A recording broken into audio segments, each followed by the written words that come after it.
Halo semuanya, selamat datang kembali di sesi bedah taktik kita. Hari ini kita bakal membongkar habis-habisan malam super dramatis yang baru aja terjadi di RCDA Stadium. Bayangkan, Jose Mourinho akhirnya kembali berdiri di pinggir lapangan, memimpin Real Madrid di laga kompetitif untuk pertama kalinya sejak 2013. Pasti banyak dari kalian yang mikir apakah sentuhan magis The Special One ini masih ada? Nah, jawabannya tergambar jelas pada kemenangan 2-1 melawan Espanyol kemarin, yang jujur aja sukses bikin para pendukung Los Blancos nahan napas sampai detik terakhir. Yuk kita bedah langsung taktiknya.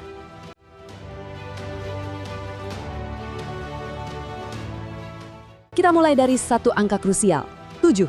Ya, kalian nggak salah dengar, angka 7.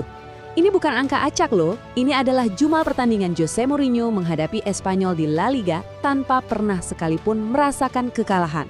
5 kali menang, 2 kali imbang. Dari sini aja kita udah bisa lihat, Mourinho itu punya dominasi taktis absolut atas Espanyol. Dia kayak udah hafal di luar kepala gimana cara membaca, merespons, dan menguliti sistem permainan mereka.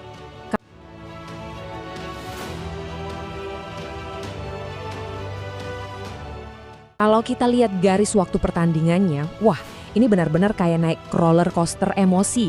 Semuanya serba cepat, Madrid ngegas duluan dan langsung unggul di menit ke-9 lewat Jude Bellingham. Tapi, secara mengejutkan, Espanyol berhasil menyamakan kedudukan lewat kalah di menit ke-30. Jujur, laga ini sempat kerasa bakal berakhir buntu. Sampai akhirnya, ada pahlawan baru yang muncul tepat di menit ke-90. Tapi sebelum kita bahas gol epik itu, mari kita lihat dulu apa yang sebenarnya terjadi di atas lapangan secara taktikal. Oke, kita masuk ke fase pertama, sengitnya pertarungan babak pertama. Di 45 menit pertama ini, Espanyol ternyata nggak cuma duduk diam nunggu diserang loh, mereka berani banget keluar menekan dan beneran nguji struktur formasinya Mourinho. Walaupun begitu, awalnya semuanya kelihatan berjalan mulus buat Madrid. Baru 9 menit jalan, umpan tendangan bebas Arda Güler yang super akurat langsung disambar pakai sundulan melompat yang presisi banget dari Jude Bellingham. Dan yang bikin gol ini makin spesial, statistik mencatat Bellingham sekarang jadi satu-satunya pemain yang selalu mencetak minimal 1 gol sundulan di 4 musim La Liga berturut-turut. Konsistensi penyelesaian akhir yang benar-benar kelas atas kan? Tapi Espanyol ngerespon ketertinggalan itu dengan sangat cerdas. Alih-alih panik dan asal buang bola panjang, mereka malah main sabar.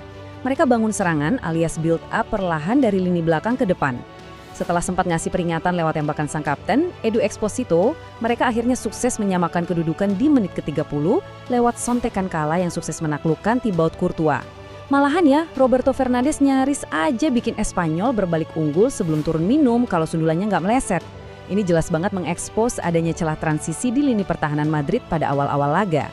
Nah, sekarang kita lanjut ke bagian kedua, dominasi absolut babak kedua. Terus, apa dong yang terjadi di ruang ganti saat jeda? Saya yakin Mourinho merombak sistemnya secara radikal. Coba perhatikan perbedaannya. Kalau di babak pertama, permainannya sangat terbuka dan Espanyol kelihatan lumayan berbahaya di area sepertiga akhir. Di babak kedua, total lockdown. Intensitas langsung naik drastis. Madrid benar-benar mencekik aliran bola Espanyol sejak dari garis tengah.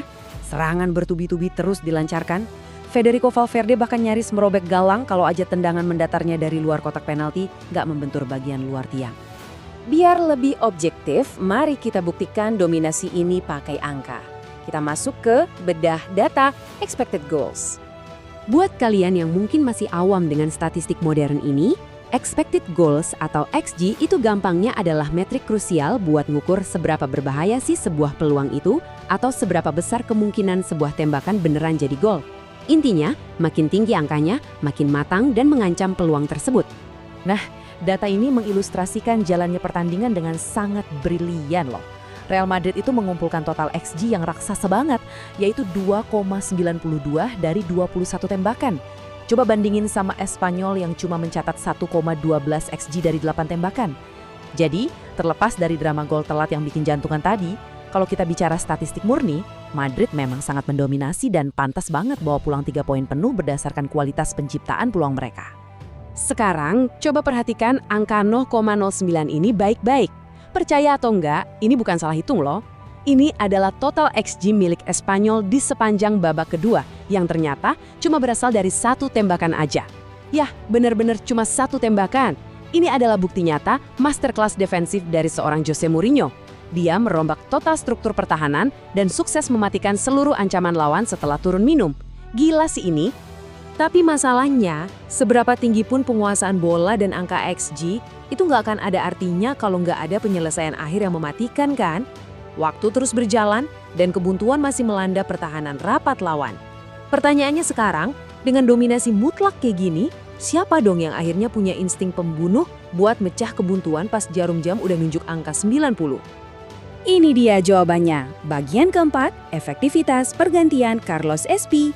Keputusan krusial itu datang dari pinggir lapangan pada menit ke-80. 25 juta euro. Angka yang lumayan bikin alis naik kan? Itulah harga yang dibayarkan Real Madrid ke Levante bulan lalu buat menebus sang pemain muda ini. Banyak pandit mungkin skeptis, kok mahal banget? Tapi lihat, hanya dalam satu momen krusial, SP langsung ngebuktiin kapasitasnya dan mulai melunasi label harganya. Sebenarnya siapa sih Carlos Espin ini? Pemain yang baru berumur 21 tahun ini adalah mesin pencetak gol terbanyak Levante musim lalu dengan torehan 11 gol di La Liga. Nah, di laga ini, dia masuk menggantikan mega bintang Jude Bellingham yang kelihatan kesakitan di pergelangan kakinya. Coba deh kalian bayangin tekanan mentalnya. Melakoni debut bersama tim sebesar Los Blancos, ngegantiin pemain terbaik tim di saat tim wajib banget menang dan waktu sisa 10 menit. Berat banget kan? Dan inilah momen puncaknya. Di menit ke-90, Kylian Mbappe merangsek agresif ke dalam kotak penalti yang sukses bikin lini belakang Espanyol super kacau balau. Di saat bek-bek lawan lagi panik-paniknya dan kehilangan fokus, Espia bereaksi paling cepat. Dia nyamber bola liar itu menaklukkan kiper Marko Dimitrovic dan boom, bola diceploskan ke gawang yang udah kosong. Bener-bener penyelesaian akhir layaknya predator sejati di dalam kotak penalti. Mari kita kaji lagi gol itu pakai kacamata analitik kita tadi. Nilai XG dari peluang tunggal SP ini adalah 0,75. Ini adalah peluang dengan probabilitas paling tinggi yang tercipta di sepanjang pertandingan loh. Jadi ini bukan sekadar hoki atau kebetulan semata, ini justru membuktikan insting elitnya untuk menempatkan diri di posisi yang super sempurna di waktu yang tepat dalam momen yang bertekanan luar biasa tinggi. Positioning yang sangat kelas dunia. Jadi biar makin kebayang konteksnya, kemenangan ini nilainya jauh lebih besar dari sekedar tambahan 3 poin di klasemen. Mengingat Real Madrid dapat waktu istirahat ekstra pasca Piala Dunia, buang-buang poin itu sama sekali bukan pilihan. Apalagi ngelihat Barcelona asuhan Hansi Flick yang lagi tampil beringas banget, Madrid wajib jaga momentum ini. Terlebih lagi hari Rabu nanti mereka udah ditunggu ujian berat di laga tandang melawan Real Sociedad. Kemenangan telat, mentalitas juara yang pantang menyerah, dan tentu saja sentuhan taktis mematikan sang pelatih dari pinggir lapangan. Nah, pertanyaannya sekarang, akankah kemenangan mendebarkan di RCDI Stadium ini jadi percikan api pertama yang bakal membakar semangat kembalinya era kejayaan Real Madrid di bawah komando Jose Mourinho? Hanya waktu yang bisa menjawabnya, tapi satu hal yang pasti, performa tadi udah ngirim sinyal bahaya ke seluruh Eropa. Terima kasih udah nongkrong dan gabung di analisis taktik kali ini. Sampai jumpa dan terus asah intuisi sepak bola kalian.